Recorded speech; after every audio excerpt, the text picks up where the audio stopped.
Dumpster chicken shows. Oh, yeah. Yeah, you get him, Batman. Perfect.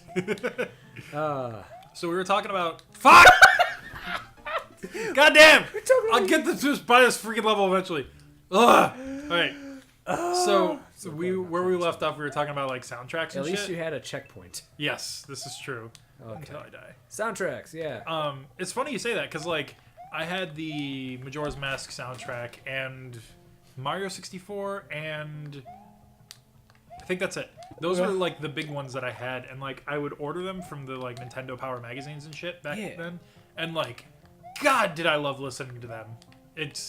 I would never listen to them in the car because my mom and dad would be like, no, we're going to listen to the radio. That's fine. I'm like, but why? It's amazing. And they're like, oh, God, kid. It's video game music. It's not real music. Yeah. At least normie parents wouldn't think so. Sure. I'm saying, like, no, as our generation grows older, like, game music's going to be like, it's going to be on the radio more than the radio is. Oh, yeah. Yeah. But, like, legit, my parents were probably just so sick of everything I do being about video games. Fuck! Whatever. But yeah, like I had a bunch of the soundtracks, and you said you would like go play Metal Mario. You'd stand underneath the cap spawn and just keep jumping to hear the music over and over again. So freaking cool. Yeah, I beat it. Yay! Says me. Yay. Yeah, like Mario 64 was pretty huge for me too. One of like when I first saw it, I was the same way. Like, holy shit, everything's in 3D. It's amazing. And like Bob on Field was. Excuse me. The most fun you could ever have as a kid. Oh yeah, it was incredible. But I remember my first experience of it. Like I saw it in Nintendo Power, so I had seen it before. Yeah. But my first time actually like touching the controller and playing it was in a Toys R Us. Yeah, Toys R Us back when they were cool. It's still pretty cool. I still go there once in a while. I was there very recently. I was like, this feels like crap. I mean, maybe it's because we're not kids anymore. Maybe, but honestly, it just feels like they haven't kept. Like it just feels like grungy. Like if you go in there, it just doesn't feel as well kept. Which one did you go to? Greece? Yeah. Okay. Yeah. That's actually the same one that I would go to frequently. Yeah. Every Sunday. The one I'm used to going to is Henrietta. Oh, okay. Yeah, every Sunday my mom would, I used to go to church with my mom, and after church we would go see her family, and what did we do? My brother and I would get like really bored, and so we'd go off and wander and go to Toys R Us after eating. And like we would never buy anything there. We would just like go and hang out. And that's where I got my first experience with Nintendo 64. Yeah. They had one of the little kiosks set up, and it was amazing. Yep. But I remember this like, I don't know who he is. I'll never get his name or anything, but this like little blonde kid. And like I got so excited because I'm like, oh my god, someone new to share my experiences with. And so he was playing Mario 64, and then like when it was my turn, he passed the controller off to me and let me play. And he was like constantly telling me how to play and judging my performance. And I'm not laughing at you. I'm laughing at like the game lagging to shit because two more guys showed. Yep, game can't handle old SNES. But yeah, this like little blonde fucker just would not get off my back and constantly was telling me how to do things, and I'm just like, let me play the game. So he was Twitch.tv before Twitch ever came up. Yeah, pretty much. And like that kind of ruined my experience, and I didn't really want to play again until Christmas came around, and I got an N64, and I just spent so much time playing that game. It's just insane. But I'll always remember Bob on Field being like the best thing in the world. Exactly. And it's like the birth of sandbox gaming right there.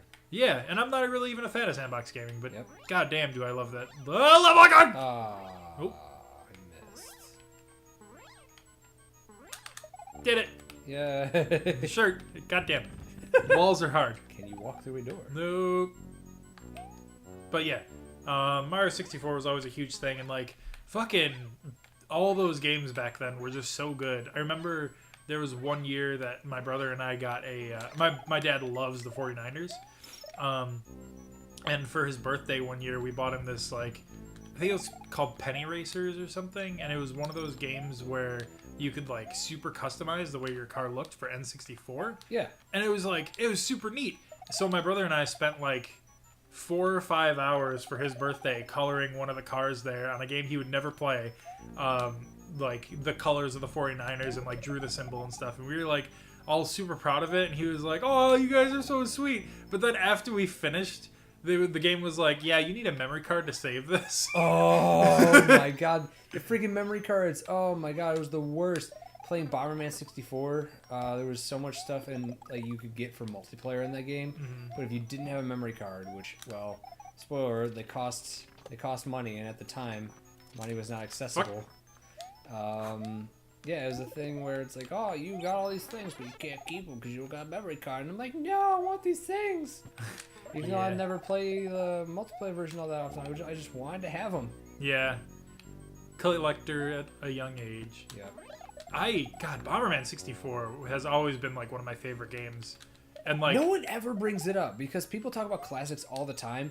And it was one of those things where I kind of recently remembered the game actually existed because like no one ever talks about it. yeah. Ever in any top 10 list, in any top like any list. It's just not mentioned at all. They always talk about like Bomberman Hero or like the classic Bomberman. And I'm like, no, 64 was incredible. Like, Spoiler alert, also, Bomberman 64 was the first Bomberman game I ever played. oh, cool. Yep. Like, I didn't even know it existed because, like, basically because I didn't have, like, a ton of friends with Super Nintendo growing up. I didn't know any of the Super Nintendo games until after Nintendo 64. Oh yeah, yeah. That's accurate. I only played the Super Bomberman like a couple times, and I thought it was like okay, Yeah. and it was fun. But like once that 64, man, just that and Star Fox. Oh my God, Star Fox 64. Like I had the the VHS. Did you ever see the like little VHS demo? Sorry, what? VHS, like a movie. No, I get that. No, I'm just saying. Oh, like, the Rumble what? Pack demo. Did you ever see the Rumble Pack demo? No. Oh my God! So like, go on YouTube and just find this shit. It's so ridiculous. It's like there's a guy with a Sega shirt and a guy with a Sony shirt and like a sweater, not even shirt, like super 80s looking thing. Yeah.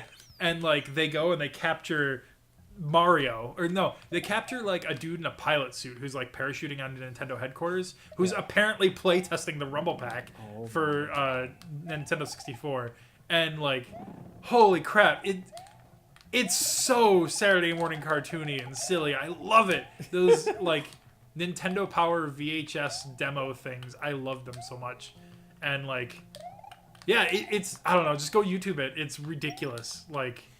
And it's all for promoting the Rumble Pack for Star Fox 64. Jesus. I used to watch those like VHS promo things when I didn't have a game. Which when I was a kid, I only had like 1 or 2 N64 games at a time, and I would constantly be trading them out for new ones because I couldn't really afford a bunch of them. But I remember just like constantly watching those videos over and over again just to get a little taste of the games. Just a little like, no, don't kill me, fuck. There it is. But yeah. Just a little taste of the lava. Yeah, like Donkey Kong Country was another one for me. They actually had, it was the first thing to get me into like how to, no! How to fuck yourself over in 3 easy steps. Step 1, jump into the lava. Step 2, you're already there. Good. They had a Donkey Kong Country how it was made thing with Rare before I knew Rare was Rare and not Nintendo. Yeah.